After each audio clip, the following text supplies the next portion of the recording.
Hey, I'm Guy. I'm John. This is our YouTube channel. Subscribe to it. Give this video a like. Share it with your friends. Check out our podcast below in the description. Kyle Shanahan spoke on Thursday and talked about the inconsistency between fans in stadium policies. He actually said that he had some thoughts on how you could do fake noise, but didn't want to get into it yet because there hadn't been a uniform rule yet. At some point soon, we're going to need a ruling. What do fans in stands? What are they worth from a noise standpoint?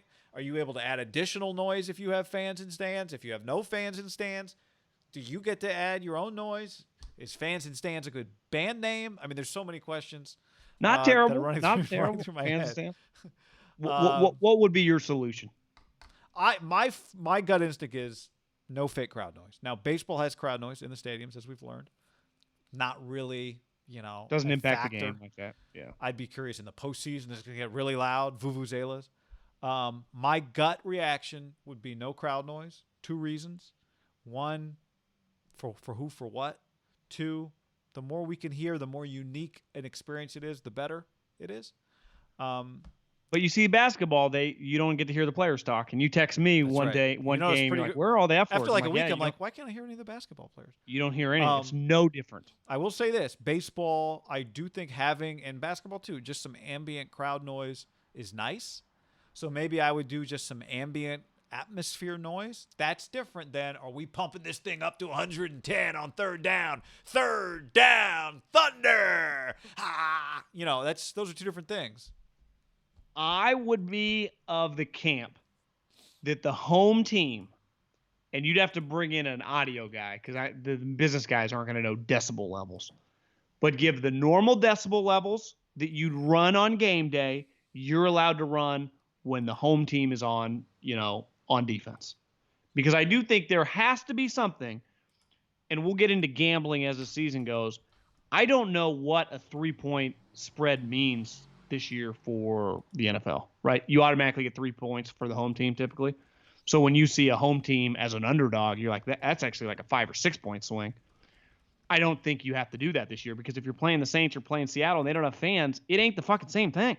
Like it's basically just, it'd be no different than a training camp practice when no fans were there, right? Which is just, it's an even playing field. And now it would be difficult, and definitely I think there would be some shady shit going on. But I would that would be my preference if we could pull that off. And maybe there'd be a lot of pushback from teams, be like, I don't trust other teams, and that'd be fair because they try to do everything possible to keep things competitive.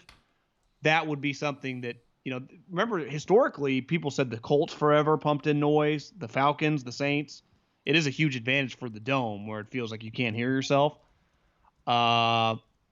And who knows, like the Chargers, you'd be like, well, the Chargers, it wouldn't even be this loud if we were normally playing them, right? Like, the fans were loud. It feels like we get less noise.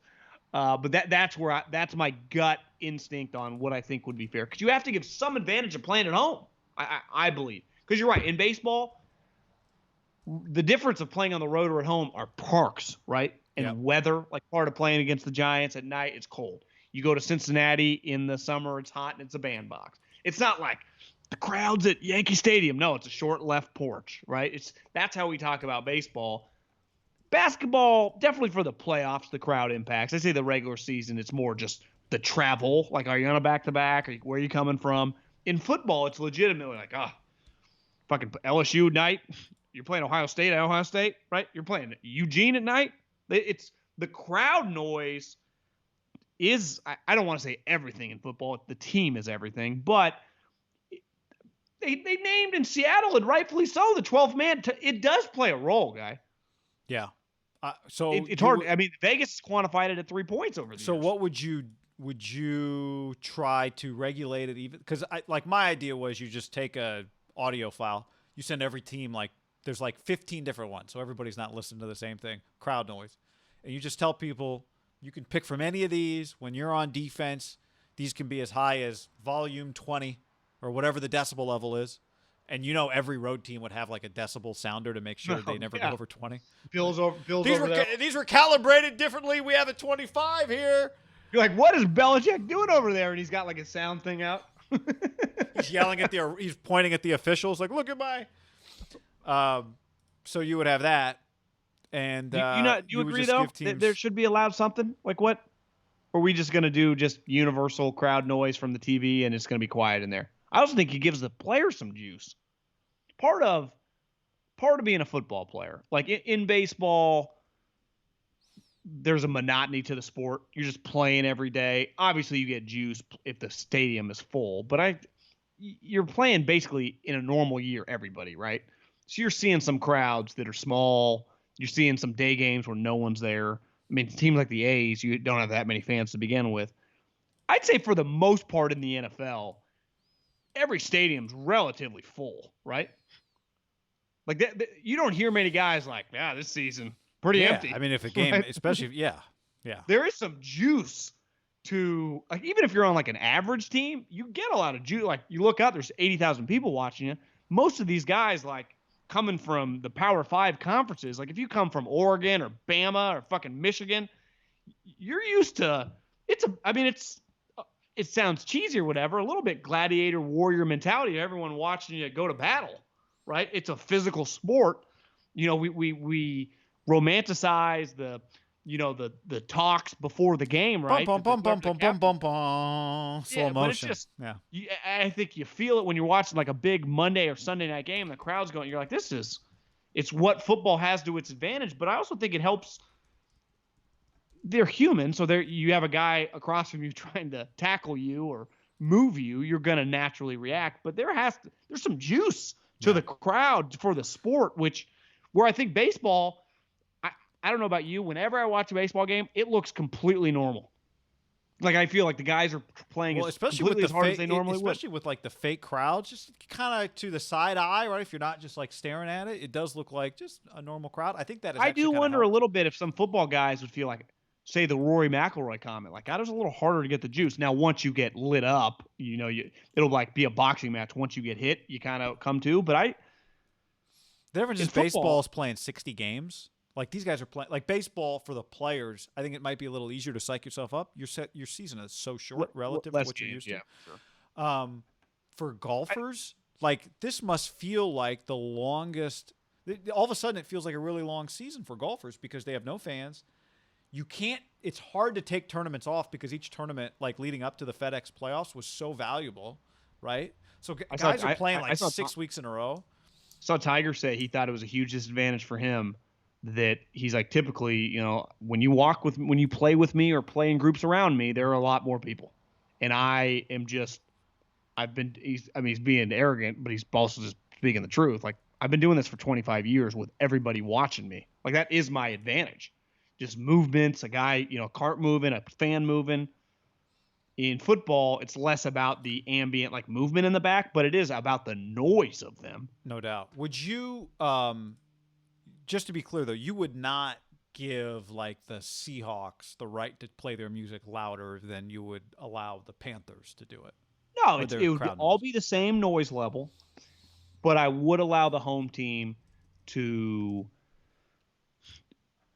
have some advantage when it came to the noise and their specific their ability. Because one thing I saw Kyle in his press conference is, as of right now, the latest I heard was the noise would have to stay the same. So if you were going to play noise, you basically kick off till the game ends. Well, obviously you wouldn't turn it up that loud if you're at home for your offense, right?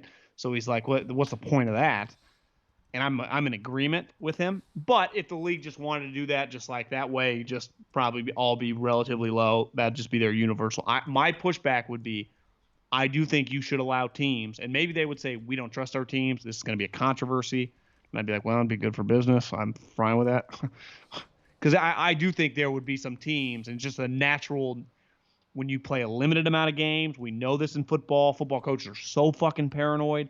I've noticed this as someone who watched press conferences for a living for over a decade. It's hard for me to find the Niners press conference. And I've realized all the teams, and I think the majority of the NFL on Twitter, typically they all host it on Periscope. So when they guys like, oh, Mike Vrabel's talking, it'll just be in my timeline. None of them are doing it. Because I know as a pro scout, and I was texting a buddy this yesterday, he's like, God, I just spend they have no video to watch right now. Typically Right now, all you'd be doing is watching bubble guys, like sun up till sundown, just watching tape. Any guy you like, you just throw up the chain, right? Yeah. You just, Yeah. I like these three guys. I'll send to Howie or John Lynch or John Schneider. They don't have any of that to do. I have a buddy tell me the other day, he's like, I don't have that much to do, except the team. Like if you're the Cardinals scout right now, you're playing Arizona's playing the Niners week 1. The one thing you do have to do to help your coaching staff, you are just everything coming out of Niners camp, right? You follow the 10 beat writers. You go to their website every day. You watch everything that's coming out of them. Like that, you're approaching that like a game. And these coaches, the teams have been smart about like, it's like, where's Kyle's press conference? And the video sometimes is not uploaded. And it's like, God, it's complicated, which I understand. Like it's competitive. But I think we felt it a little bit. The buzz of football, I think, is way less strong right now because the coaches have so much juice. Yeah, Do you agree with that? What, that the coaches have so much juice, or that Well, everyone is being more protective? It's hurt a little bit of the power. I think of Kyle the NFL. said it the other day that they're being more. There's no preseason games, so I don't have to put any. Like in the preseason, just naturally stuff's going to end up on film. Stuff I say in my week 1 preseason press conference. I can give something away that I'm going to do in that game on Sunday. This year, there is no preseason film to watch, so I can protect everything. It'd be as simple as this. In a preseason game, game 1, the dude that's running with the threes scores 3 touchdowns. By game 2, he gets a couple reps like with the 1s and 2s. You're like, whoa, is this guy going to make the team? It becomes a big story. And then whoever's following your team, like you can't even ask. The actions don't even exist anymore. Damn, this guy had 4 touchdowns. Even if it's in garbage time, that guy starts blowing up, right? Teams around the league are watching them. We used to get print out by week 3, like the production leaders. Now, just because, as we know, and people listening know, just because you score touchdowns or whatever in the preseason or sacks or picks doesn't necessarily mean anything. But it does put you on the radar. You score a couple touchdowns in a preseason game, people just start paying attention to you, right? Yep. That's how, Hard Knocks was one of the, what's his name, the running back for the Chargers, who made. Chubby guy? No, not the chubby guy, the good guy. Austin Eckler. Right. Oh, he that's made where, like that's a where couple Anthony plays in the preseason. I was like, oh, this guy's on the team. Now he played really well on special teams too. But was there a clip like in the episode 2 where Anthony Lynn said to Tom Telesco, he's like, the crazy part is Anthony Eckler never could have made this team. Right. 3 because he flashed in a preseason game. I think it was like game 4. It against was the Niners. Garbage time against the Niners. He made it. He had a sweet run. Which is kind of crazy. Usually garbage time, week 4 doesn't do that much for you. Part of that is just, what spots on the team are available, probably too. Jack is that guy.